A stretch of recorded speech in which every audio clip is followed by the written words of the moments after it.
అందరికీ హాయ్ అండి. Welcome back to our channel. ఈరోజు వీడియోలో ది బెస్ట్ పావ్ బాజీ రెసిపీని మీతో షేర్ చేస్తున్నానండి. వర్షాకాలం వచ్చేసింది కదా, ఈవినింగ్ అవ్వగానే వేడివేడిగా ఏదైనా తినాలని చెప్పేసి అందరం అవుట్ సైడ్కి పరుగులు పెడుతూ ఉంటాం కదా. పావ్ బాజీని ఇంత ఈజీగా క్విక్గా కుక్కర్లో చేసుకోవచ్చని మీకు తెలిస్తే ఇక బయట అస్సలు కొనరండి. తక్కువ కాస్ట్లోనే హైజీన్గా మనం ఇంట్లోనే చేసుకోవచ్చని తెలిస్తే కనుక ఇక బయట కొనాల్సిన పనేముంది చెప్పండి. అండ్ టేస్ట్ కూడా కాంప్రమైజ్ అయ్యే పనే లేదండి.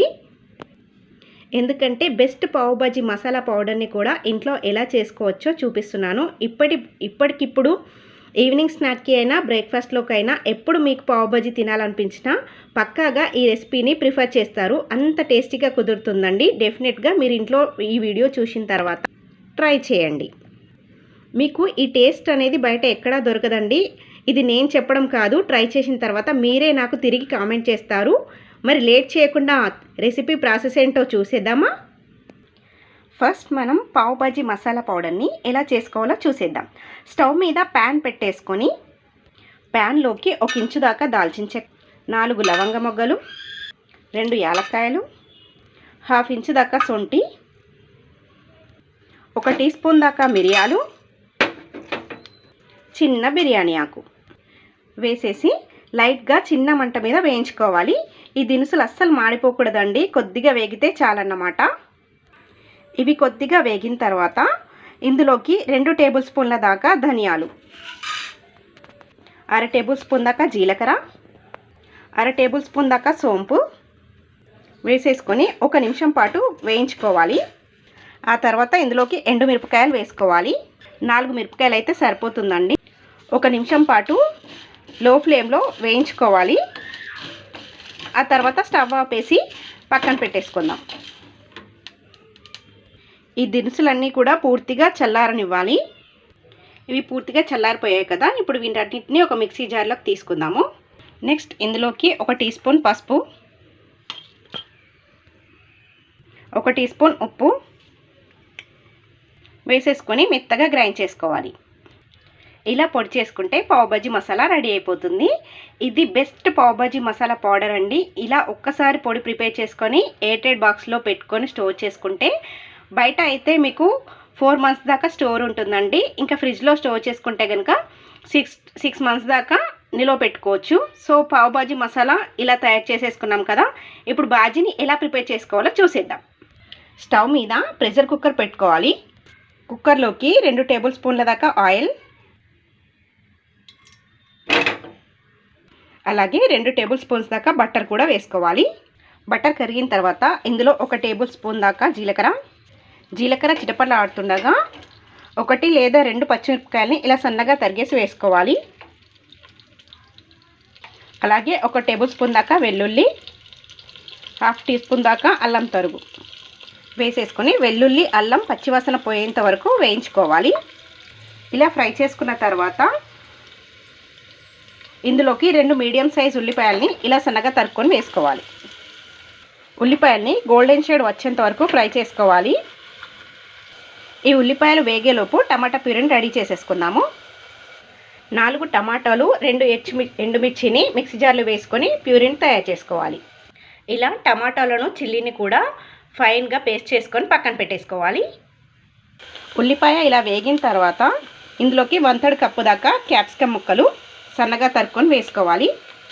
క్యాప్సికమ్ ముక్కలు కొంచెం సాఫ్ట్గా మగ్గిన తర్వాత మనం ముందుగా ప్రిపేర్ చేసి పెట్టుకున్నాం కదా టమాటా ప్యూరీని, దాన్ని ఇందులోకి యాడ్ చేసేసుకోవాలి. ఇందులోకి 1/2 టీ స్పూన్ పసుపు, 1 టీ స్పూన్ దాకా కారం, రుచికి తగినంత ఉప్పు, 1 టీ స్పూన్ ధనియాల పొడి, 1/2 టీ స్పూన్ చాట్ మసాలా అంతా బాగా కలిపేసుకోవాలి. టమాటాలోంచి ఆయిల్ సెపరేట్ అయ్యేంత వరకు మగ్గించుకోవాలి. ఆయిల్ పైకి తేలుతుంది కదా, ఇప్పుడు ఇందులోకి వెజిటేబుల్స్ని యాడ్ చేసేసుకుందాం. 1/2 కప్పు దాకా క్యాలీఫ్లవర్ ముక్కలు, 1/2 కప్పు దాకా క్యారెట్ ముక్కలు, అలాగే 1/2 కప్పు దాకా పైన తొక్కు తీసేసి కట్ చేసి పెట్టుకున్న బంగాళదుంప ముక్కల్ని కూడా వేసేసుకోవాలి. ఇందులోనే 1 టమాటోని పెద్ద ముక్కలుగా కడిగేసుకొని ఇందులో వేసేసుకోవాలి. అలాగే 1/2 కప్పు దాకా పచ్చి బఠానీ వేసుకొని ఈ వెజిటేబుల్స్ అన్నిటినీ బాగా కలుపుకోవాలి. ఈ వెజిటేబుల్స్ అన్నీ గ్రేవీలో కలిసేలాగా ఒక 2 నుంచి 3 నిమిషాల పాటు బాగా కలుపుకుంటూ మిక్స్ చేసుకోవాలి. నెక్స్ట్ ఇందులోకి అరకప్పు దాకా వాటర్ వేసేసుకోవాలి. అంతా ఒకసారి మిక్స్ చేసేసి మూత పెట్టేసుకుందాం. మూత పెట్టేసాం కదా, 4 విజిల్స్ మీడియం ఫ్లేమ్లో రానివ్వాలి. ప్రెషర్ పోయిన తర్వాత మూత తీసి కుక్ అయిన వెజిటేబుల్స్ని మ్యాష్ చేసుకోవాలి. ఈ విధంగా మ్యాష్ చేసుకున్న తర్వాత మళ్ళీ కుక్కర్ గిన్నెని స్టవ్ మీద పెట్టండి. ఇప్పుడు ఇందులోకి 1 టేబుల్ స్పూన్ దాకా బటర్ వేసుకోవాలి. అలాగే మనం గ్రైండ్ చేసి పక్కన పెట్టుకున్న పావ్ భాజీ మసాలా పౌడర్ ఉంది కదా, అందులో నుంచి 1 టేబుల్ స్పూన్ దాకా వేసుకోవాలి. అలాగే 1/2 టేబుల్ స్పూన్ దాకా కస్తూరి మేతిని క్రష్ చేసుకొని వేసుకోవాలి. అంతా కూడా బాగా కలిపేసేయాలి. ఇప్పుడు మనకి ఎంత థిక్నెస్ కావాలనుకుంటున్నామో దానికి తగ్గట్టుగా నీళ్లు వేసుకొని కన్సిస్టెన్సీని అడ్జస్ట్ చేసుకోవాలి. టేస్ట్ చూసుకొని సాల్ట్ని కూడా బ్యాలెన్స్ చేసుకోవాలి. బాజీ ఇలా ఉడకడం స్టార్ట్ అయ్యాక ఫైనల్గా సన్నగా తరిగిన కొత్తిమీరని వేసేసి కలిపి పక్కన దించేసుకోవాలి. ఇప్పుడు రెడీమేడ్ పావుని తీసుకోవాలి. నేనైతే ఇక్కడ వీట్ పావుస్ని తీసుకున్నానండి. మీకు కావాలంటే బేకరీలో దొరికే పావుస్నైనా తీసుకోవచ్చు. మనం ఇంట్లో చేసుకుంటే ఇది ఒక బెనిఫిట్ అన్నమాట. ఎన్ని కావాలంటే అన్ని తినేసేయచ్చు. పావుని ఫ్రై చేసుకోవడం కోసం మధ్యలో కట్ చేసుకోవాలి. ఇలా హాఫ్గా కట్ చేసుకోవాలి. ఇప్పుడు స్టవ్ మీద ప్యాన్ పెట్టుకొని ప్యాన్ మీద కొంచెం బటర్ వేయాలి. బటర్లోకి మనం తయారు చేసి పెట్టుకున్న బాజీ మసాలాని కొద్దిగా వేసుకొని ఇందులోనే పావు బాజీ కర్రీ బాజీని కొద్దిగా వేసేసుకొని అంతా కలిసేటట్టుగా మిక్స్ చేసేసుకోవాలి. ఇప్పుడు కట్ చేసుకున్న బ్రెడ్ స్లైసెస్ని ఇలా పెట్టేసుకొని ఫ్రై చేసేసుకోవాలి. 2 సైడ్స్ కూడా చక్కగా ఫ్రై చేసుకొని పైన కొంచెం కొత్తిమీర వేసేసుకొని పక్కకు తీసేసుకోవాలి. అంతే, సింపుల్గా ఎంతో టేస్టీగా యమ్మీ పావు బాజీ అయితే రెడీ అయిపోయింది. మీరు చేయడం స్టార్ట్ చేసిన దగ్గర నుంచి ఎప్పుడు పెడతారా అని వెయిట్ చేస్తూనే ఉంటారండి. అంత టేస్టీగా ఉంటాయన్నమాట. చాలా చాలా బాగుంటాయి. మీరు కూడా ఈ రెసిపీని ఇంట్లో తప్పకుండా ట్రై చేయండి. ట్రై చేసి టేస్ట్ చేసిన తర్వాత మీ ఫీడ్బ్యాక్ని నాతో షేర్ చేయడం మర్చిపోవద్దు. వీడియో నచ్చితే లైక్ చేయండి. మీ ఫ్రెండ్స్కి రిలేటివ్స్కి షేర్ చేయండి. మరిన్ని సింపుల్ టేస్టీ రెసిపీస్ కోసం మన ఛానల్ని సబ్స్క్రైబ్ చేసుకోండి.